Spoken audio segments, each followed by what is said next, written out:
Okay बेटा, let's start. Okay, beats के हमें न्यूमेरिकल लेना है, तो फटाफट हम लोग स्टार्ट करेंगे।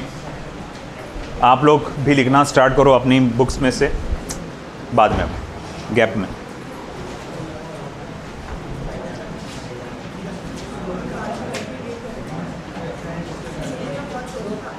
To sound waves.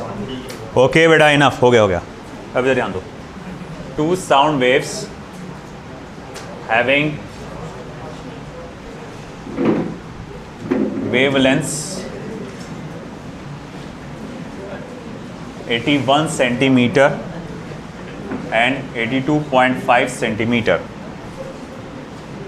produce 8 beats per second. Produce 8 beats per second. Full stop. Calculate the speed of sound in air. ये स्टेट बोर्ड का क्वेश्चन है।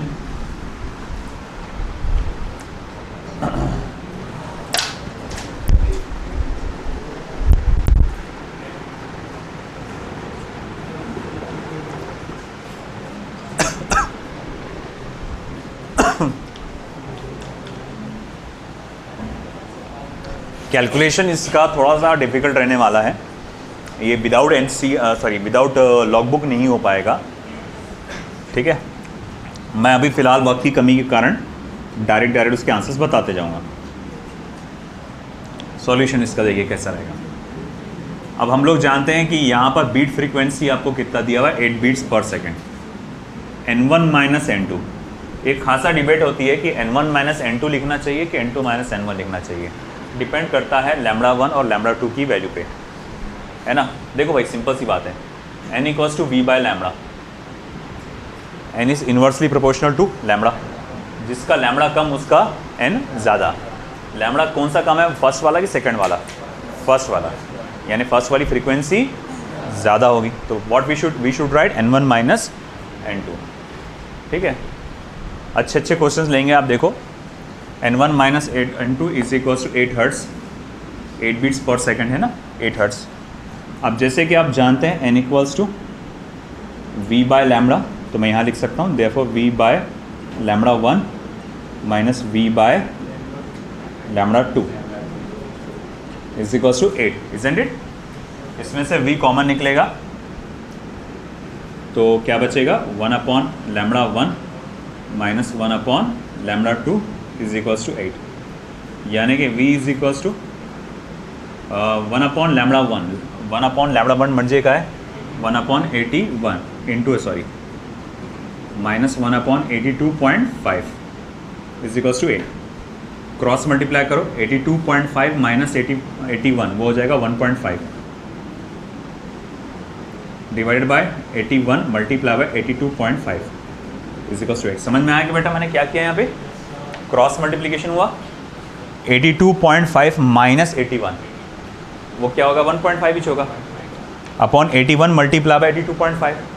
अब ये पूरे मटेरियल को उधर ट्रांसफर करो, v is equals to 8 multiply by 81 multiply by 82.5 upon 1.5, है ना। 1.5 को आप क्या लिख सकते हैं, 3/2। अरे 1.5 को 3/2 लिख सकते हैं ना। तो ये इक्वेशन को आप ऐसा लिख सकते हैं, 8 multiply by 81 multiply by 82.5 multiply by 2 upon 3, है ना। अब ये कैलकुलेशन आसान है आपके लिए, ये आप कर सकते हैं calculation easily without any log book.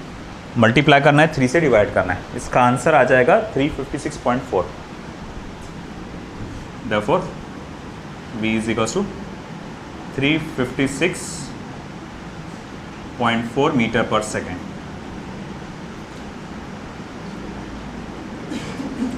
ये रहेगा आंसर, ठीक है, लिख लीजिए।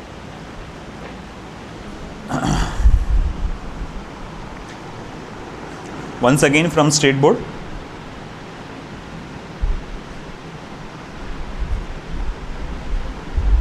To tuning forks having frequencies 320 hertz and 340 hertz are sounded together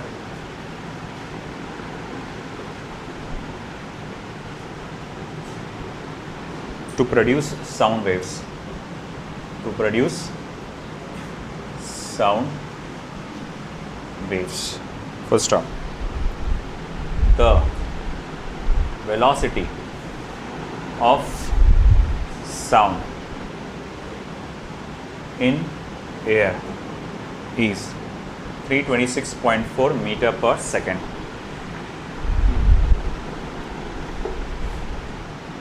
इसने कहा है फाइंड द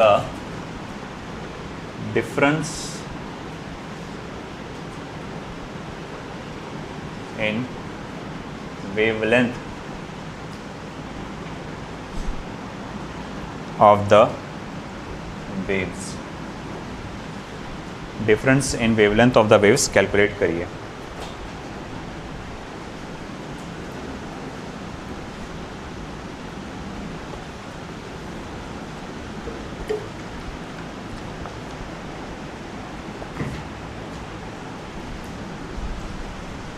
दो ट्यूनिंग फॉक्स है, एक की फ्रीक्वेंसी 320 हर्ट्ज़, दूसरे की फ्रीक्वेंसी 340 हर्ट्ज़ है. दोनों को साथ में बनाया, बीट किया गया. अब जाहिर बात है बीट्स जनरेट हुए होंगे, तो velocity of sound is in air is 326.4 metre per second. Find the difference in wavelength of the wave. सिर्फ डिफरेंस पूछा है, बीट के बारे में कुछ नहीं पूछा. अब भैया मुझे एक बात बताओ, लैम्बडा किसका ज़्यादा रहेगा? जिसका n कम रहेगा, क्योंकि lambda is inversely proportional to n. n किसका कम है? n1 का, तो उसका लैम्बडा क्या रहेगा? ज़्यादा रहेगा. तो मैं यहाँ लिखूँगा फिर lambda 1 minus lambda 2. Lambda equals to how much? v by n, यानी कि v upon n1 minus v upon n2. v को निकाला common, 1 upon n1 minus 1 upon n2. v की वैल्यू डालो 326.4 है ना, अपॉन 320 माइनस 1 अपॉन 340. इसको क्रॉस मल्टीप्लाई करेंगे 326.4, ये हो जाएगा 20, 320 मल्टीप्लाई बाय 340. ओके, अब ये कैलकुलेट करना पड़ेगा आपको पूरा.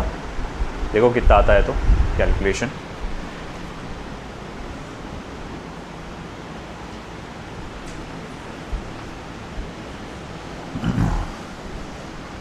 It will be somewhere around 0.06 centimetre.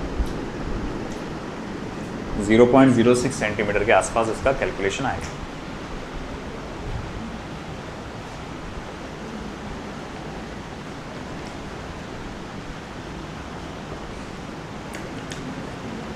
This is also from the state board.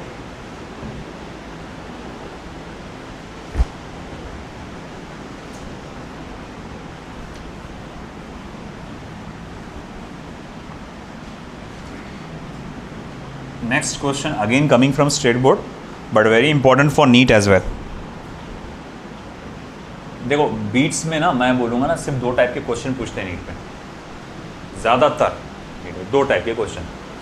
एक अभी जो मैं लिखने जा रहा हूँ और एक दो क्वेश्चन के बाद जो आएगा वो नीट से रिलेटेड, वो इम्पोर्टेंट दो ही है, इस पर ध्यान देना. अ set of 8 tuning forks are arranged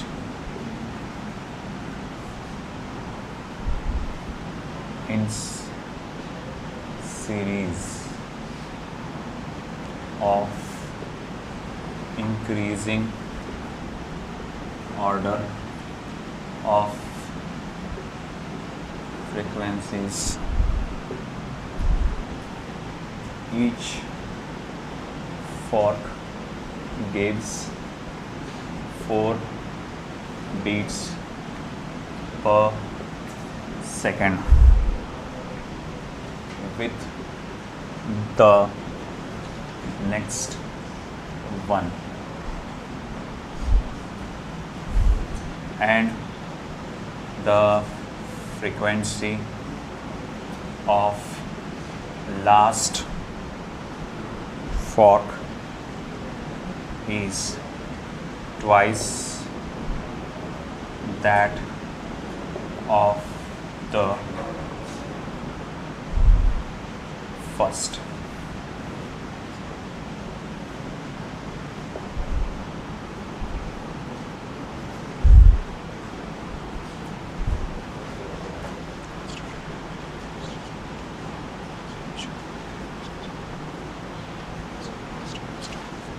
जिसके पास नोट्स है मुझे बताइए ज़रा इसके आगे क्या है, मेरे पास अधूरा लिखा हुआ।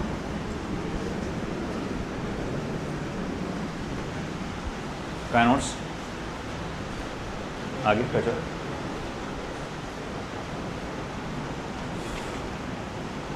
Calculate the frequency of first and last fork. Calculate the frequency of first and last fork। पहला और आखिरी ट्यूनिंग फॉर्क का फ्रीक्वेंसी कैलकुलेट करो।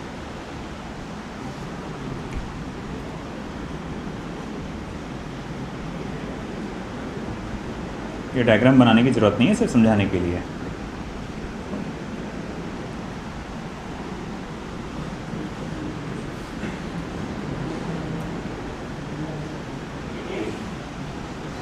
आप पूरा लिख लो पहले, क्योंकि मुझे आपका कंप्लीट फोकस इधर चाहिए।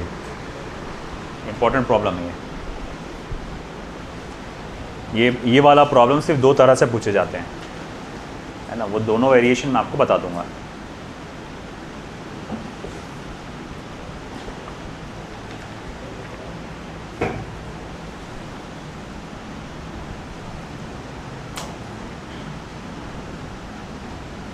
रेडी?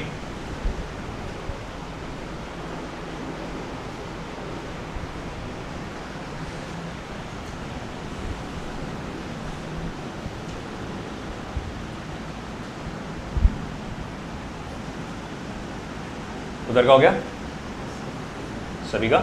चलो फोकस इस पे। A set of 8 tuning forks are arrange in increasing order of frequencies. कुल मिला के कितने ट्यूनिंग फॉर्क है? 8। और इंक्रीजिंग ऑर्डर ऑफ फ्रीक्वेंसीज में जमे हुए हैं, मतलब इसका सबसे कम है, इसके बाद वाले का उससे ज़्यादा, उससे ज़्यादा, उससे ज़्यादा, उससे ज़्यादा।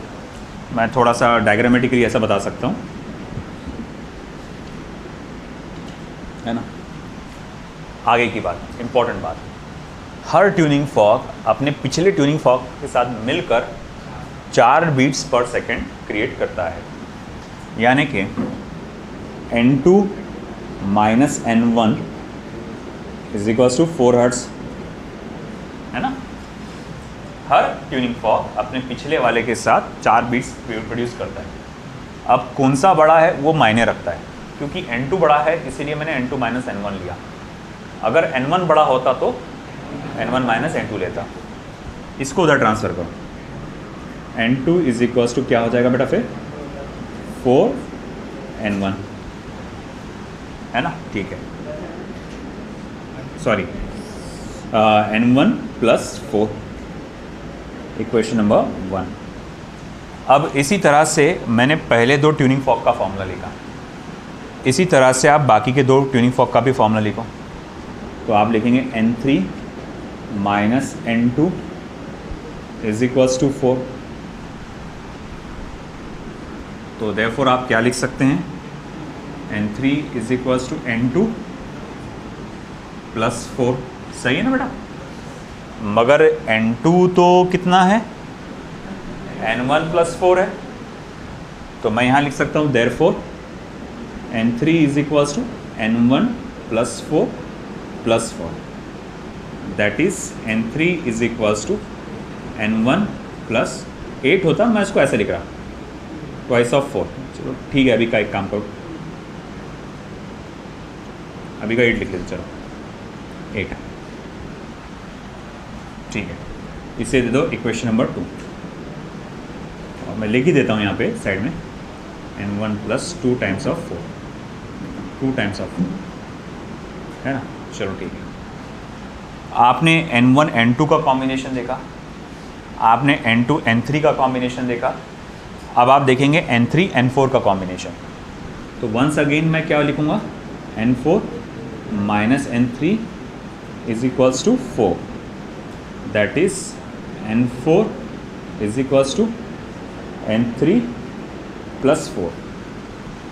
मगर n3 क्या है बेटा, n1 प्लस 8 है, तो मैं यहाँ लिख सकता हूँ n1 प्लस 8 प्लस 4, जो कि क्या हो जाएगा n1 प्लस 12, जिसको आप क्या कह सकते हैं,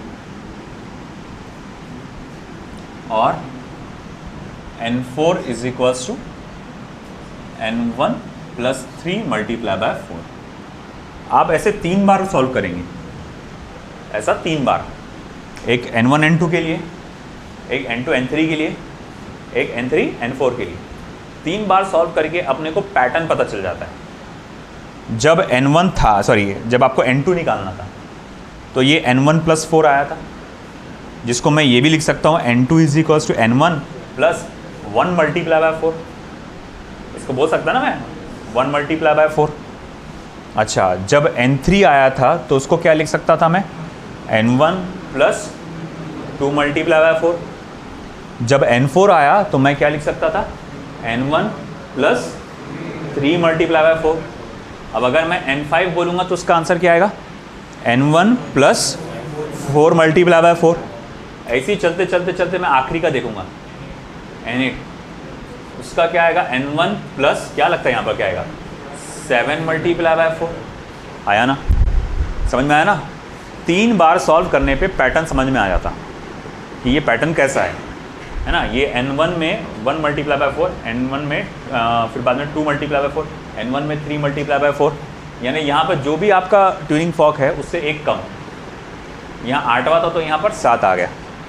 अब ये पैटर्न पता चल गया। अब आगे क्या, मेरे पास एक हिंट दिया रहता है, हर क्वेश्चन में हिंट दिया रहता है, frequency of last fork is twice that of the first. आखिरी वाला कौन सा है, 8वें नंबर का। तो 8वें नंबर का ट्यूनिंग फॉर्क जो है, इसकी फ्रीक्वेंसी डबल है पहले वाले ट्यूनिंग फॉर्क की फ्रीक्वेंसी से।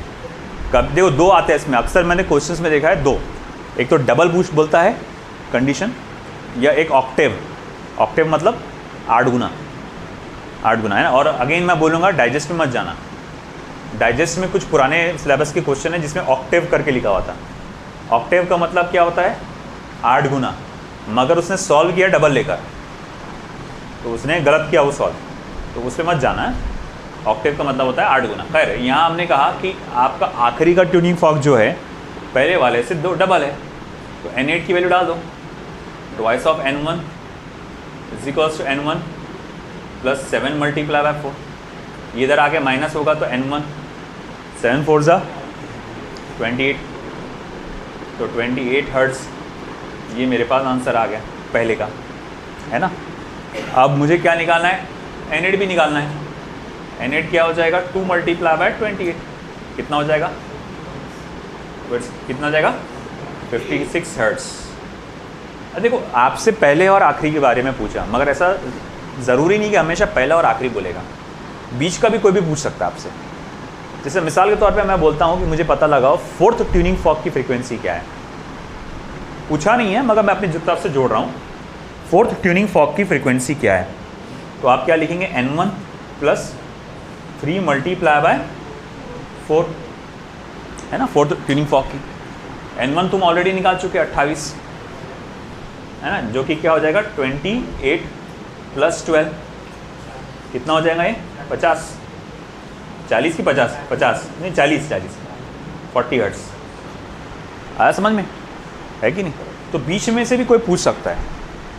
अब इसमें सिर्फ 2 टाइप के प्रॉब्लम आते हैं, एक में ट्यूनिंग फॉर्क इंक्रीजिंग ऑर्डर में रहता है, एक में ट्यूनिंग फॉर्क डिक्रीजिंग ऑर्डर में रहेगा। ये 2 अलग तरीके से क्वेश्चंस आते हैं और 3 चीज़ें पूछता है, एक तो पहले ट्यूनिंग फॉर्क की फ्रीक्वेंसी, लास्ट वाले की, या बीच में से रैंडम कोई भी। आप अगर कुछ भी निकाले, पहले दोनों भी निकालने के लिए आपको क्या N1 और N8 तो निकालना पड़ता है, पहले और आखिरी का ट्यूनिंग फॉर्क का फ्रीक्वेंसी तो आपको निकालना पड़ता ही चाहिए। फिर उसके बाद आपको बीच में से अगर कोई पूछता है तो N1 की वैल्यू डालो, सॉल्व सर। अगला क्वेश्चन बिल्कुल ऐसा है, आप उसका आंसर आप मुझे देंगे।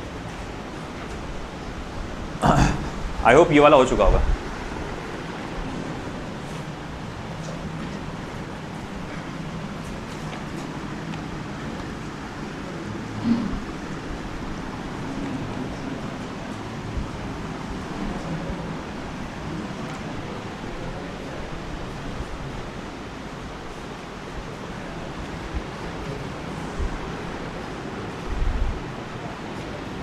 Next, a set of 31 tuning forks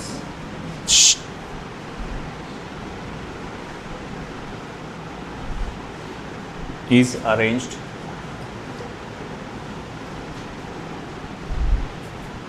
in series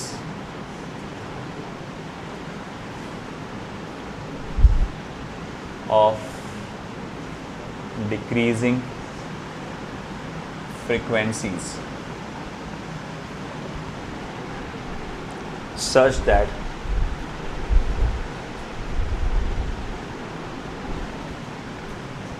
each fork gives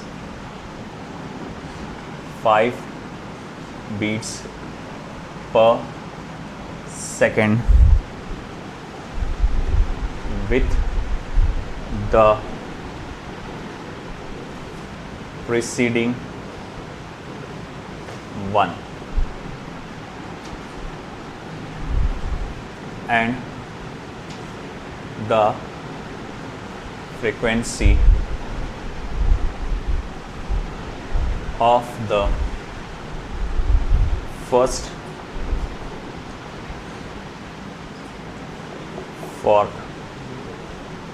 is twice the frequency of last fork. Find the frequency of first and last fork. Find the frequency of first and last fork. चलिए fast बताओ मुझे try करके ये question.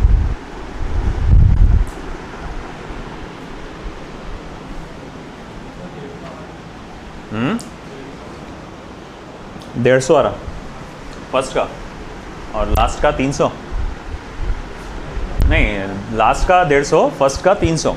I think शायद से correct है। यहाँ पर ट्यूनिंग फॉक्स कैसे अरेंज्ड है? Decreasing order of frequencies.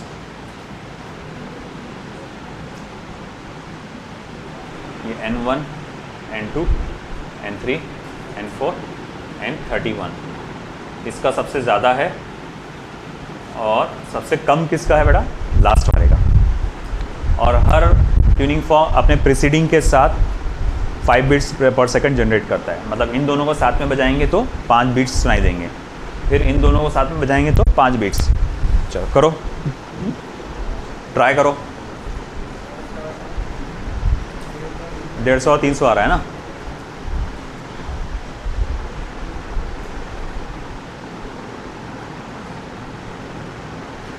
N1 minus N2 आएगा इस बार, इजिकल्स टू 5। तो N2 इजिकल्स टू क्या होगा? N1 minus 5। तो इसी तरह कम ऑन डू इट।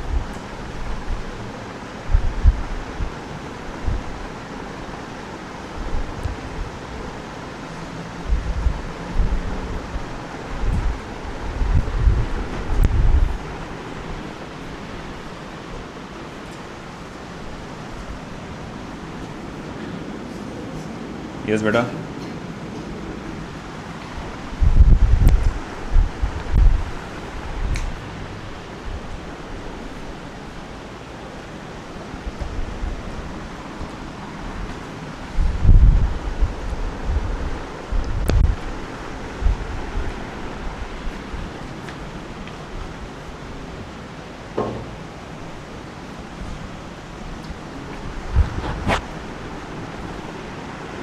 अब n1 minus N two is equals to 5, that is n2 is equals to n1 minus 5, question number 1।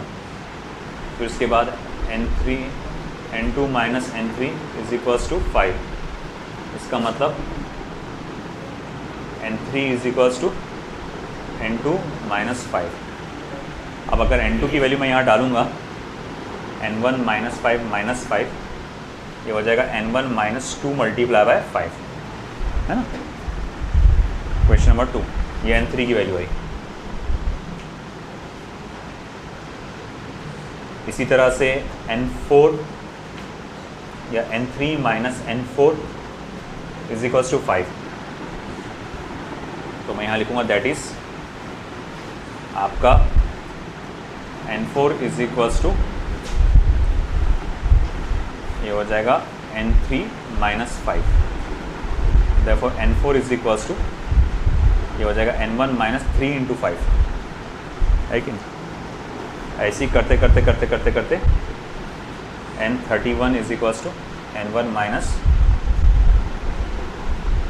30 into 5। वैसे तो अब देखो आपको समझ में आना जाना चाहिए कि अगर मान लो ट्यूनिंग फॉक्स, गौर से सुनो एकदम शॉर्ट बता रहा हूँ, अगर tuning fork increasing order of frequency में है, अगर tuning fork increasing order of frequency में है, तो NP यानी pth नंबर का फ्रिक्वेंसी क्या होगा, तो ये होगा n1 plus p minus 1 multiply bye जो भी बीट फ्रीक्वेंसी आपको दिया है ना, बीट फ्रीक्वेंसी कितना दिया हुआ है 5, यस। और अगर डिक्रीजिंग ऑर्डर में है तो npg equals to n1 minus p minus 1 multiply by n। ये डायरेक्ट फॉर्मूला याद रखो नीट के लिहाज से, नीट के लिए जेई के लिए डायरेक्ट फॉर्मूला याद रखो। अगर ट्यूनिंग फॉक कौन से ऑर्डर में है, इंक्रीजिंग ऑर्डर में, तो n1 देखो है ना, यहाँ प्लस आ रहा था ना यहाँ पे बार बार, है कि नहीं। तो अगर ट्यूनिंग फॉक इंक्रीजिंग ऑर्डर में है तो n1 plus p minus 1 into n, और अगर डिक्रीजिंग ऑर्डर में है तो n1 minus p minus 1 into n। ये डायरेक्ट फॉर्मूला है नीट के लिए। स्टेट बोर्ड में आप डायरेक्ट ये यूज़ नहीं कर सकते, स्टेट बोर्ड में आपको पूरा सॉल्व करके बताना ज़रूरी है कि लिख लिया आपने, सब मिटाने जा रहा क्योंकि मैं लिख लो ऊपर कहीं तो भी ऐसा इंक्रीजिंग ऑर्डर में रहा तो डिक्रीजिंग ऑर्डर में रहा तो।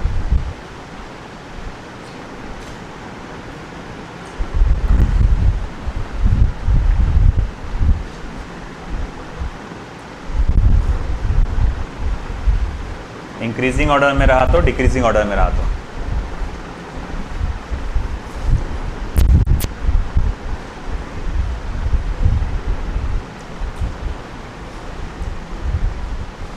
हो गया है ना बाबा, x कहाँ से आया, n तो चल रहा है यहाँ पर, इनटू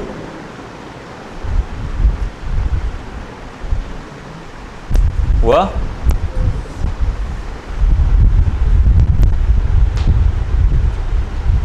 अब चलो ये, अब जैसे कि इसमें कहा गया कि पहला वाला ट्यूनिंग फॉक उसकी फ्रीक्वेंसी डबल है लास्ट वाले ट्यूनिंग फॉक से, तो मैं यहाँ लिख सकता हूँ n31 is equals to twice of n31 minus ये क्या होगा 150, इसको उधर लेके जाओ, इसको उधर लेके आओ, n31 इज इक्वल्स टू फिर क्या आ जाएगा आपका 150 हर्ट्ज, है ना। फिर ये आ गया आपका आखिरी का रिलेशन 150 हर्ट्ज। अब उसके बाद n1 इज इक्वल्स टू फिर क्या हो जाएगा 2 टाइम्स ऑफ n31, जिसकी वैल्यू क्या होगी 300 हर्ट्ज। That's it. ये दो कैटेगरी के आते क्वेश्चन इसमें, मतलब ये जो सीरीज़ वाला जो है ट्यूनिंग फॉक का, इसमें दो इस टाइप के क्वेश्चंस पूछते हैं। और सबसे ज़्यादा क्वेश्चन जो पूछा जाता है, आप भर भर के देखेंगे, आप कोई भी बुक उठाओ तो सबसे ज़्यादा क्वेश्चन जो आएंगे वो अगली कैटेगरी का है।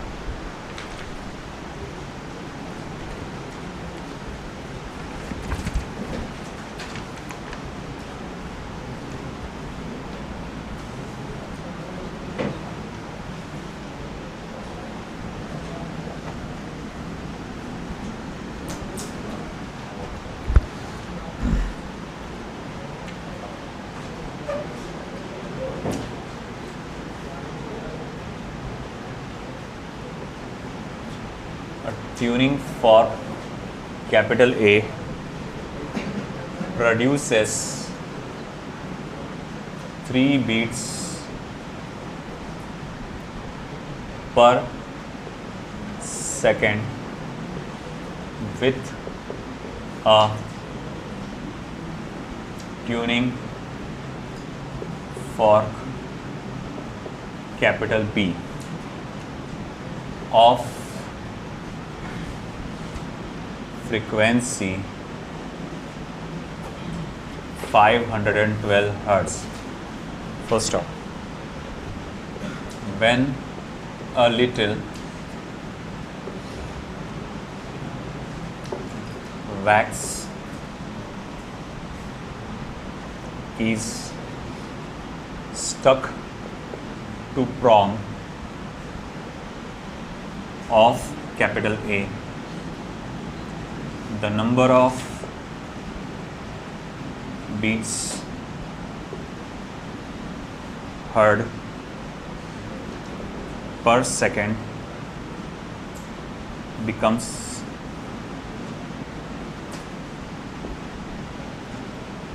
2. Full stop. What is the frequency of A before the wax was stuck on it? Question mark.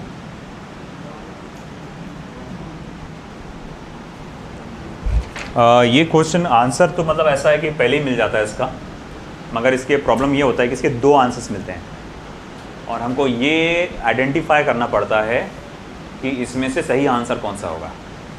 हाँ, और ऐसा है कि वो आइडेंटिफिकेशन कैसे होगा, कोई ख़ास फार्मूला है क्या? नहीं, वो आइडेंटिफिकेशन होता है with the help of simple concept that is logic.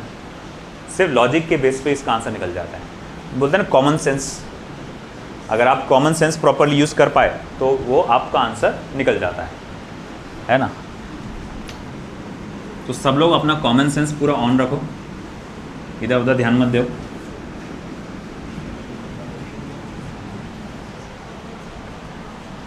ठीक है, देखो क्या बोला इसने। Tuning fork A produces 3 beats with a tuning fork B of frequency 512 hertz. देखो इधर ध्यान दो, ट्यूनिंग फॉर्क बी की फ्रीक्वेंसी इसने ऑलरेडी मेंशन कर दिया है, that is equals to how much 512 hertz. अब यहाँ पर 2 पॉसिबिलिटी है। पॉसिबिलिटी 1, पॉसिबिलिटी बोल के लिखो, possibility 1।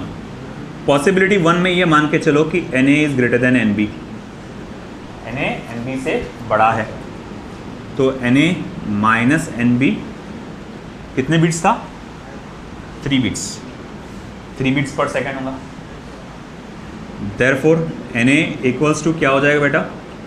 3 plus Nb, that is Na is equals to 512 plus 3 क्या हो जाएगा? 515 हर्ट्ज, है ना। ये पहली पॉसिबिलिटी है। Possibility 2,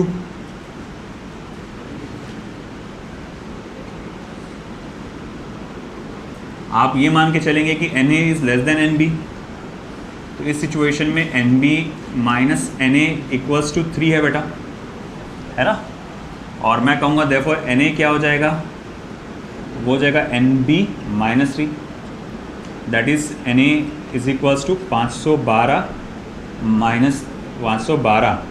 minus 3, therefore Na is equals to क्या हो जाएगा बेटा? 509 हर्ट्ज। अब ये एक आंसर आया मेरे पास, ये एक आंसर आया, आंसर तो आ चुका है। दोनों में से कोई एक आंसर सही है कि नहीं? अब उसमें डिपेंड ये करता कि Na बड़ा है कि Nb से, या Na छोटा है Nb से।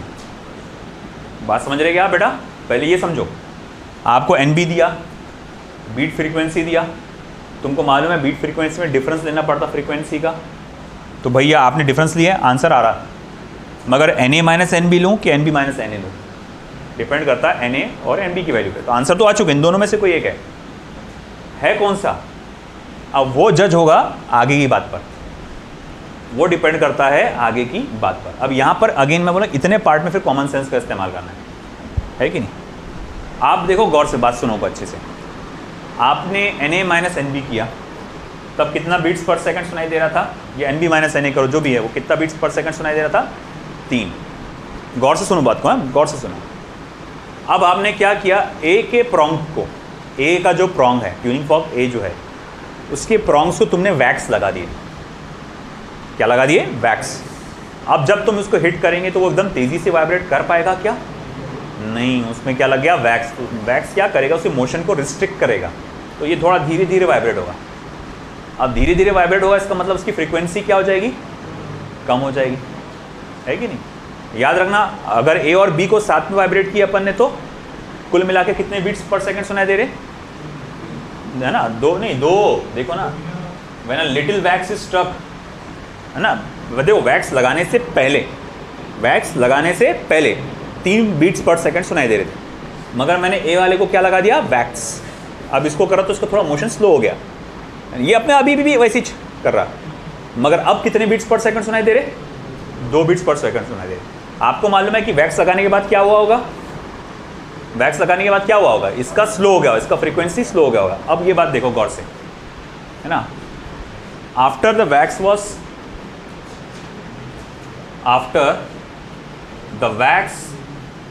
was stuck on prongs of A, its frequency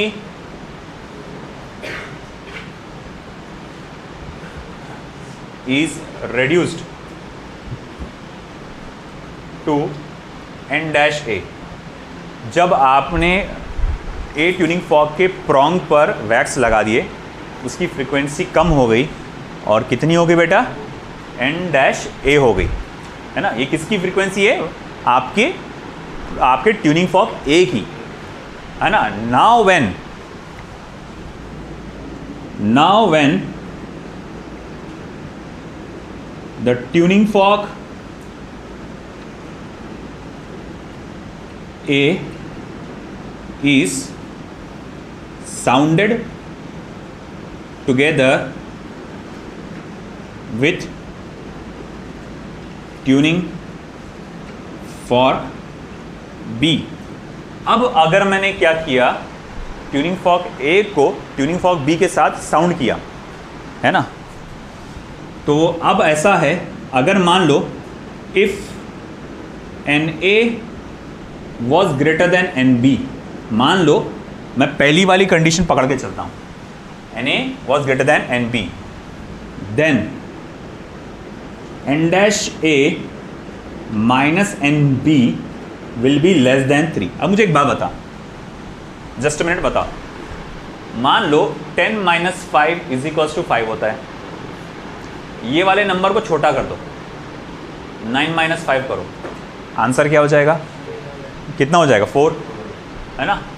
अगर मैंने 10 minus 5 किया और अगर मैंने इस नंबर को छोटा कर डाला, मान लो 5 आता, और इस वाले नंबर को छोटा किया अगर मैंने, तो आंसर क्या होता? 6। तो मैं पहली कंडीशन ये पकड़ के चला कि भैया अगर मान लो मैंने जब देखा कि भाई आपको जब वैक्स लगा दिया मैंने A ट्यूनिंग फॉर्क पे, उसका फ्रीक्वेंसी कम हो गया, और अब उसका फ्रीक्वेंसी क्या है? N-A है। अब अगर मान लो ट्यूनिंग फॉर्क A जो कि नया वाला है, जिसको वैक्स लगा हुआ है, और ट्यूनिंग फॉर्क B एक साथ मैं बजाता हूँ, तो भैया अब क्या होगा? और उसमें हमारे पास 2 कंडीशन है कि हम लोग ने कंडीशन क्या मान के चले थे कि शायद A जो है उसका फ्रीक्वेंसी B से ज़्यादा है। तो मुझे बोला कि अगर मैं मान लो कि वो पहली कंडीशन के हिसाब से चल रहा हूँ, now when the tuning fork A is sounded together with tuning fork B, अगर मान लो Na बड़ा है Nb से, तो अब जो नया वाला फॉर्मूला आएगा बीट फ्रीक्वेंसी का, मैं कैसे लिखूंगा? Na dash minus Nb।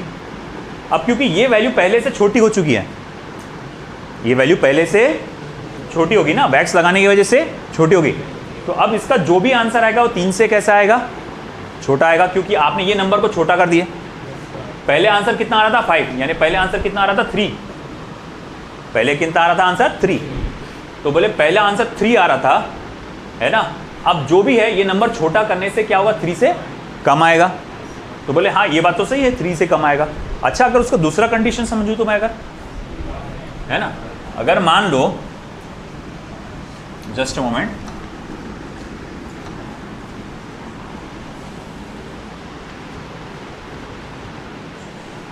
And if and only if, मान लो आप दूसरी कंडीशन को सही मान के चलते हैं, Na लेस देन Nb, ठीक है, तो Na greater than Nb, then N dash A, नहीं सॉरी, अरे यार लेस देन आएगा ना, लेस देन Nb, हाँ, तो अब आएगा Nb minus N dash A.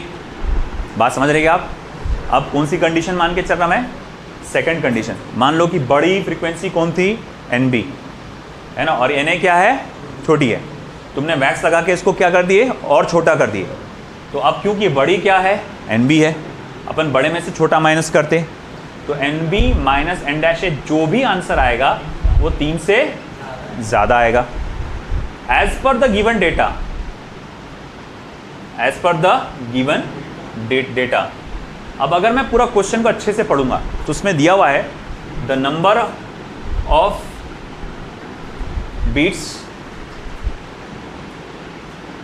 after the wax was stuck, the number of beats after the wax was stuck is 2, which is less than 3.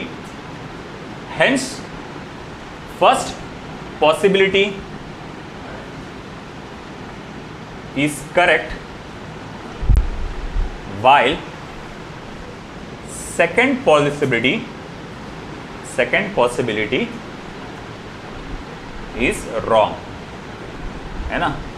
therefore मैं कहूँगा Na is equals to 515 hertz is the correct answer, is the correct value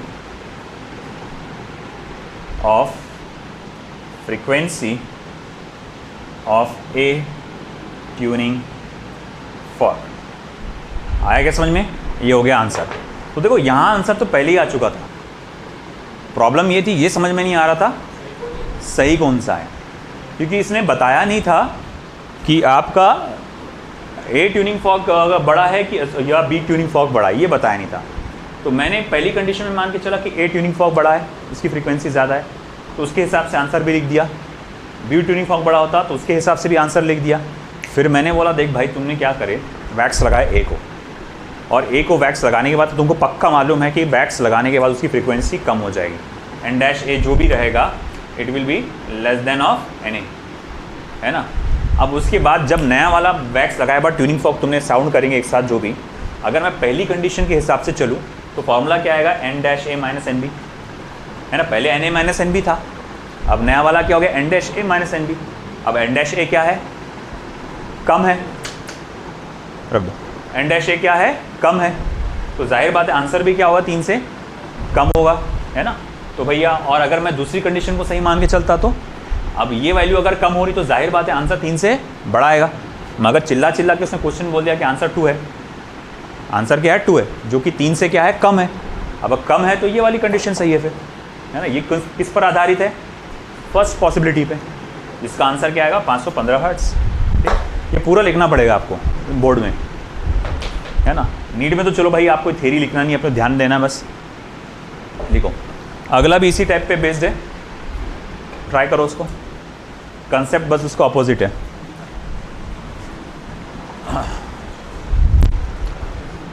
पानी दे देना। Question लिखना सभी का हो गया ना।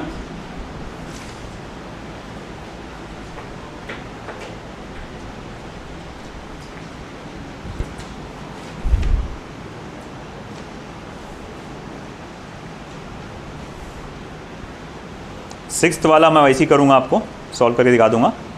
8th वाला आप करेंगे, उसी कंसेप्ट पे बेस्ड है, एनसीईआरटी का है।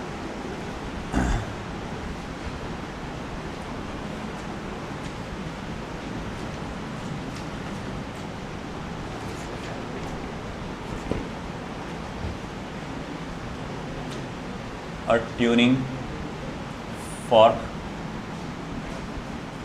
C produces 8 beats per second with another tuning fork D of frequency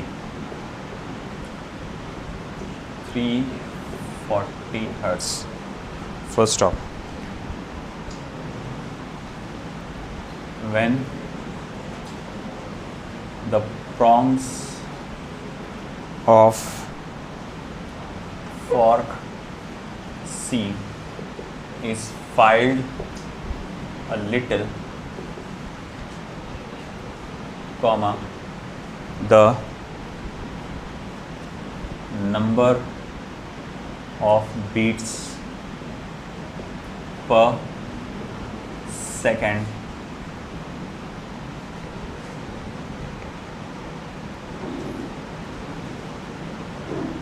decreases to 4. Full stop. Find the frequency of tuning fork C before the prongs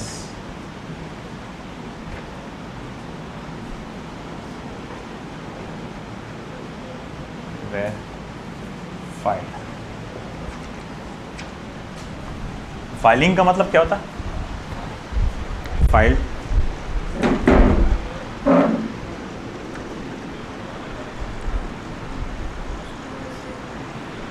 क्या बोलते हैं उसको हिंदी में?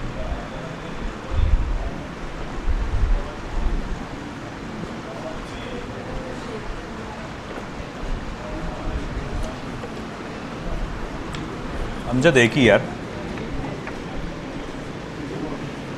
आदि तू ले ले।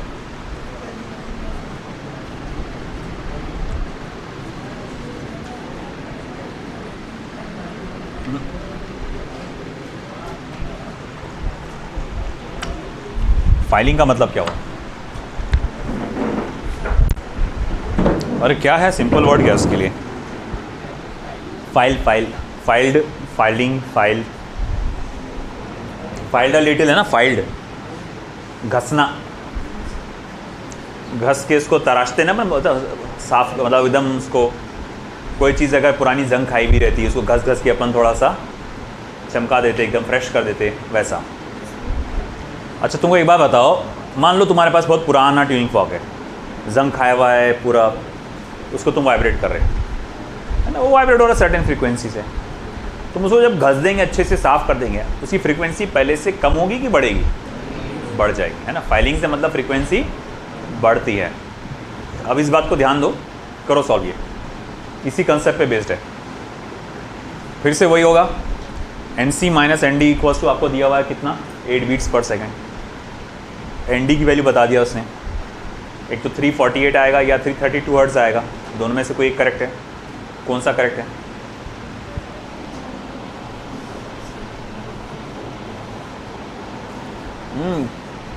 कॉमन सेंस यूज करो, common sense which is not common at all, है ना। करो भाई, देखते कितने लोग यूज कर पाते कॉमन सेंस। यहाँ से मतलब पूरा कॉमन सेंस का तो बस थ्योरी में लिखा मैंने, वो क्योंकि बोर्ड में तो लिखना है ना, मगर आपको थोड़ा यहाँ कॉमन सेंस का इस्तेमाल करना है। आंसर तो मिल गया पहले, दोनों में से कोई एक करेक्ट है।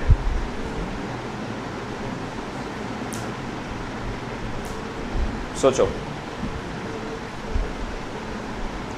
करो, ये पैटर्न को फॉलो करो। आया?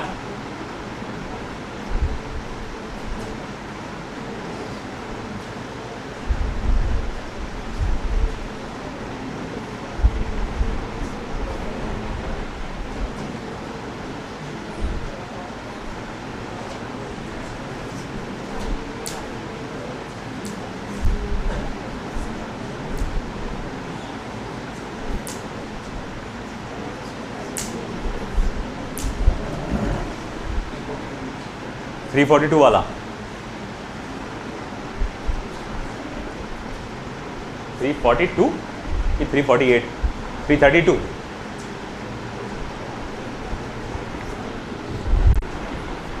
कपड़ा कहाँ है? ये इधर देखो,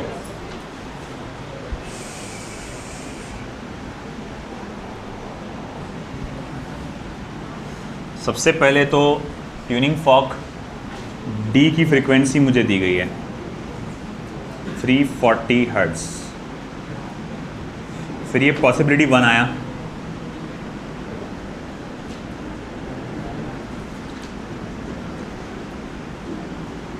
पॉसिबिलिटी 1 मैं क्या लूँगा कि N C is greater than N D, N C is greater than N D.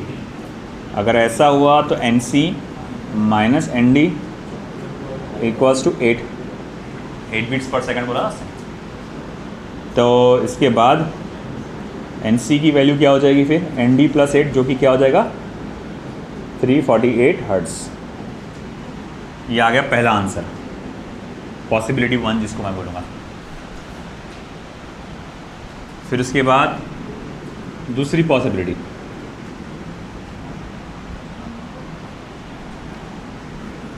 N C minus N D, sorry N C is less than N D. तो अब ये फॉर्मूला कैसे लिखना पड़ेगा, N D minus N C is equals to 8, therefore N C is equals to N D minus 8, that is N C is equals to N D कितना है 340, उसमें से 8 से गया 8 गया 332, 332 हर्ट्ज। आया समझ में? ये दो आंसर तो आ चुके हैं। अब है आगे सही कौन सा है ना। तो अब सही ये है कि सबसे पहले तो आपने सी के प्रॉन्ग्स को फाइल किए, तो उसकी फ्रीक्वेंसी पहले से बढ़ गई होगी, है ना।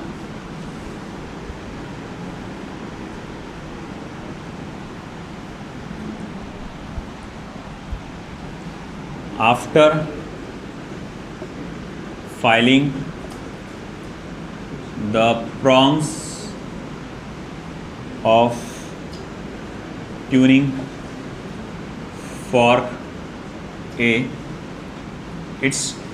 C, its frequency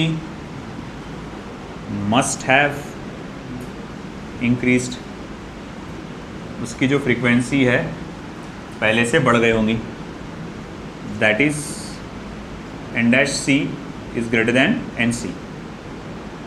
जो आपका नया वाला फ्रीक्वेंसी है ट्यूनिंग फॉर्क का, अब पुराने वाले फ्रीक्वेंसी से कैसा है, ज़्यादा है ना। नाउ व्हेन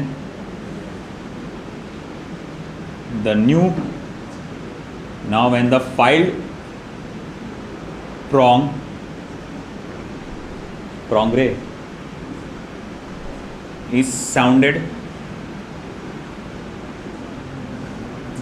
filed prong नहीं, sorry, filed tuning fork is sounded together with the fork D। तो अगर मान लो आपका N C is greater than N D, है ना। अब एन सी अगर मैं पहली वाली कंडीशन मान के चल रहा हूँ, अब तुमने क्या करे, सी वाले को फाइल कर दिए, घस डाले, तो घसने के बाद जो N C dash greater than N D होगा, sorry N C minus N D होगा, उसका जो भी आंसर आएगा वो 8 से ज़्यादा आएगा। पहले कितना आ रहा था, 8 बीट्स पर सेकंड। अब तुमने क्या करे, प्रॉन्ग सी को घस दिए, घसने के बाद ये फ्रीक्वेंसी क्या हो गई, बढ़ गई। ये बढ़ने पे आंसर क्या आएगा, बढ़ेगा। सिंपल सी बात है ना। अगर पहले मान लो 9 थी तो आंसर कितना आ रहा था, 4। अब अगर ये आंसर बढ़ गया तो आंसर भी क्या होना, बढ़ जाना चाहिए। तो भाई N C dash minus N D should be greater than 8। ये पहला लॉजिक मेरा ये कहता है, ये लॉजिक है, फर्स्ट लॉजिक। और अगर मैं बोलूँगा कि नहीं भाई उल्टा है इसका, अगर मैं ये वाली कंडीशन लेता हूँ, एंड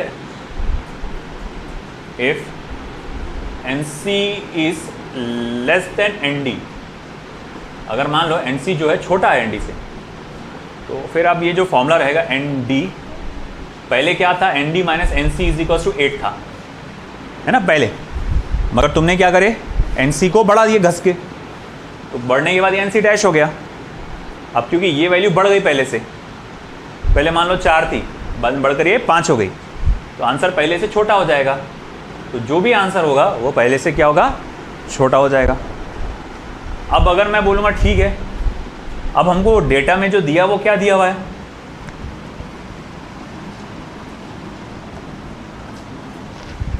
डेटा में क्या दिया है, as per given data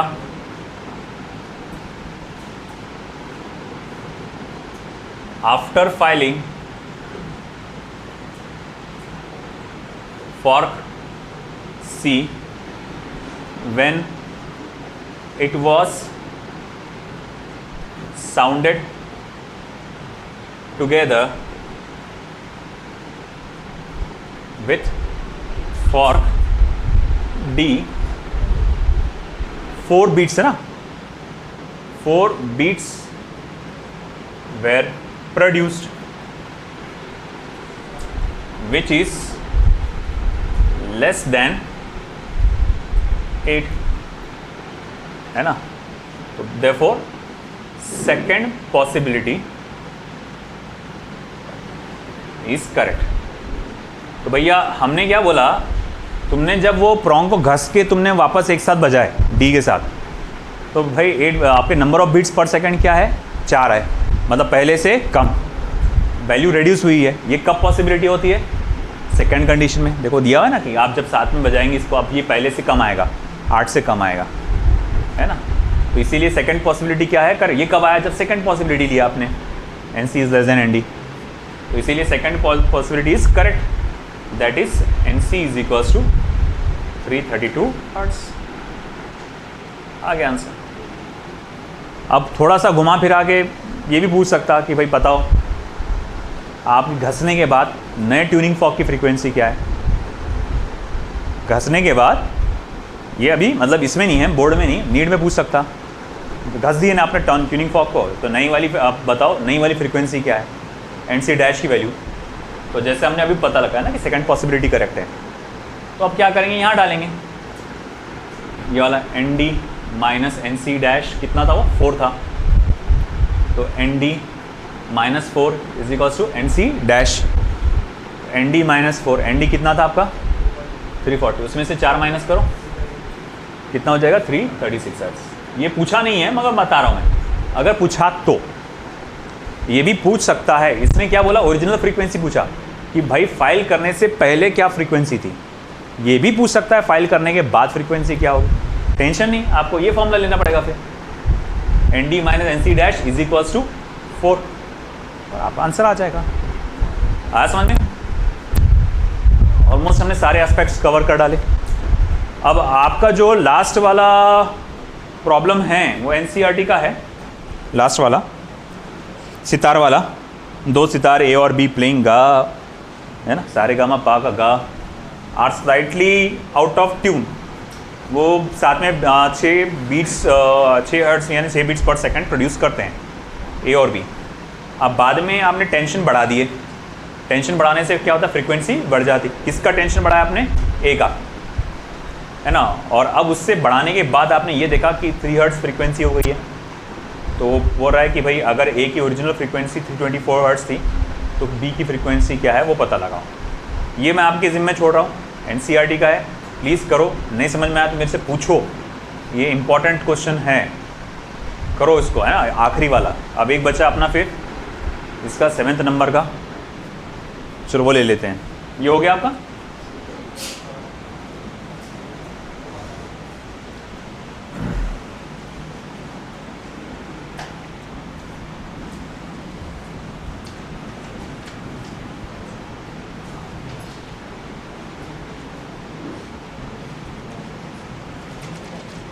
a sonometer wire is stretched by a tension of 40 Newton. Full stop. It vibrates in unison with the tuning fork of frequency 384 Hertz. How many number of beats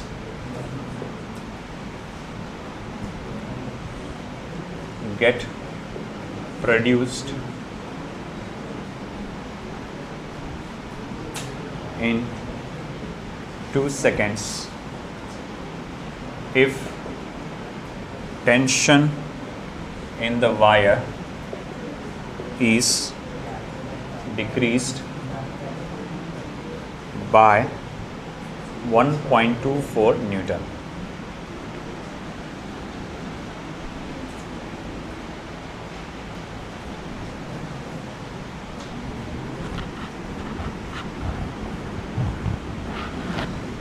सोचिए इसको कैसे solve कर सकते हैं।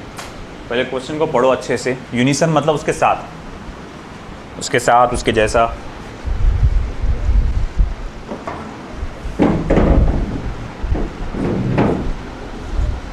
एक sonometer wire है जिसे stretch किया गया था बाय टेंशन ऑफ 40 न्यूटन।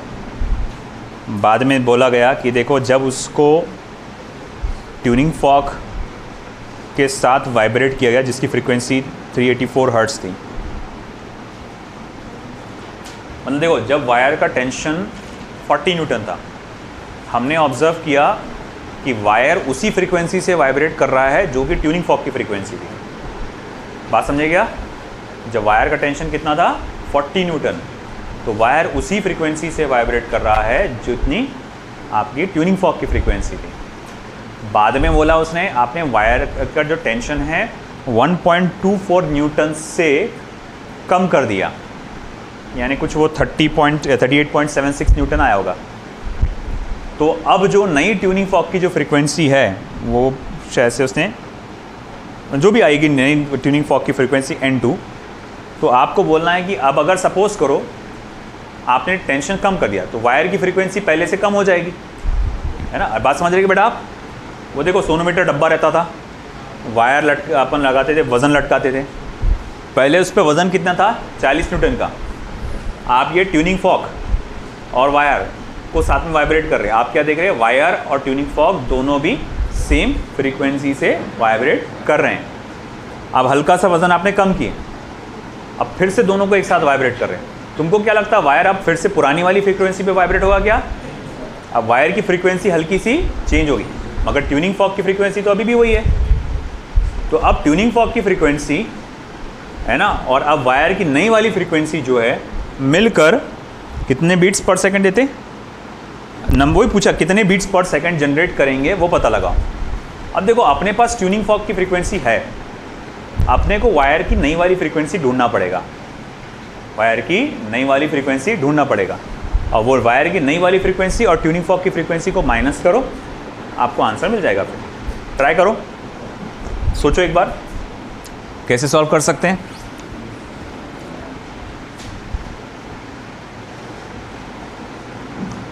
सिर्फ टेंशन बदला, बाकी सब सेम है।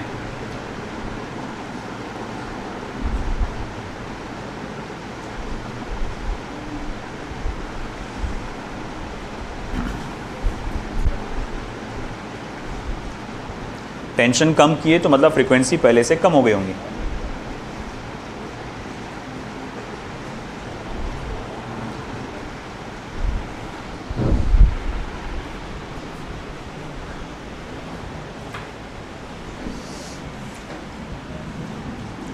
तो सबसे पहले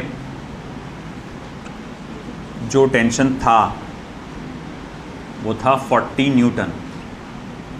उस वक्त वायर की जो फ्रीक्वेंसी थी ट्यूनिंग फॉर्क की फ्रीक्वेंसी के बराबर थी, और कितनी थी 384 हर्ट्ज़। बाद में आपने टेंशन को कम किए, कितना कम किए, 1.24 से 40 माइनस 1.24, तो ये कितना हो जाएगा 40 माइनस 1.24, 38.76 न्यूटन टेंशन आपने कम कर दी। अब जाहिर बात है फ्रीक्वेंसी कम हो गई होगी, कितनी कम हो गई होगी अभी पता नहीं। आपने को बेसिकली क्या पता लगाना है, N1 माइनस N2, ये मेन चीज़ पता लगाना है, जिसमें N1 की वैल्यू तो पहले से है अपने पास, पहले N2 की वैल्यू ढूंढना पड़ेगा, उसमें डाल के फिर वैल्यू निकालना पड़ेगा। अब वो कैसे करेंगे, बहुत आसान है।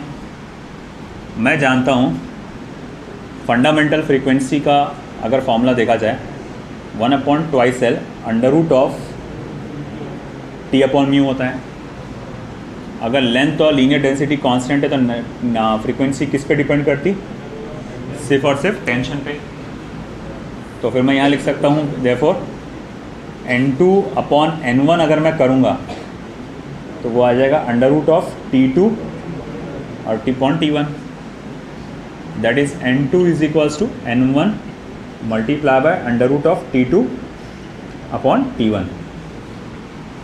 अब N1 कितना बेटा आपको दिया हुआ, 384।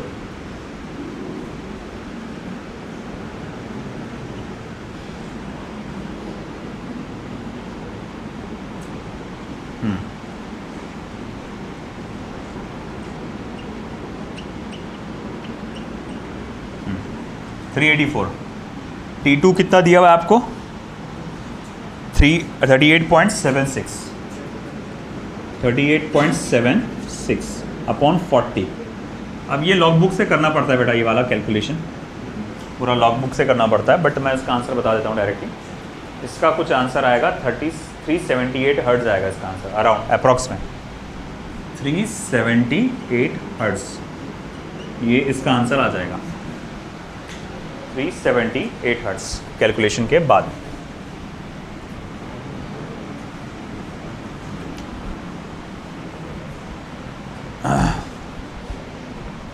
अब आगे ये 378 हर्ट्ज आ गया N2, तो फिर मैं लिखूंगा देयरफॉर ट्यूनिंग फॉर्क की फ्रीक्वेंसी माइनस वायर की नई वाली फ्रीक्वेंसी, ये कितना हो जाएगा आपका, ये हो जाएगा आपका पुराना कितना था 384 ट्यूनिंग फॉर्क का माइनस 378। बोलो भैया कितना आ रहा,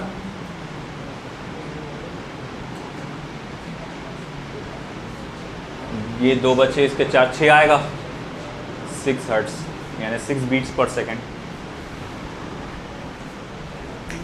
अरे हाँ 2 सेकेंड में पूछा है, ये 1 सेकेंड का होगा। Hence the number of beats in 2 seconds is nt minus n2 is equals to 2 multiplied by 6, या that is equals to 12 hertz या 12 beats per second। आया समझ में? तो यहाँ ये बोर्ड के हिसाब से ख़त्म हुआ, बस एक डॉपलर इफेक्ट बचा है जो NCERT में। अभी DPP से देख लेते हैं अपन।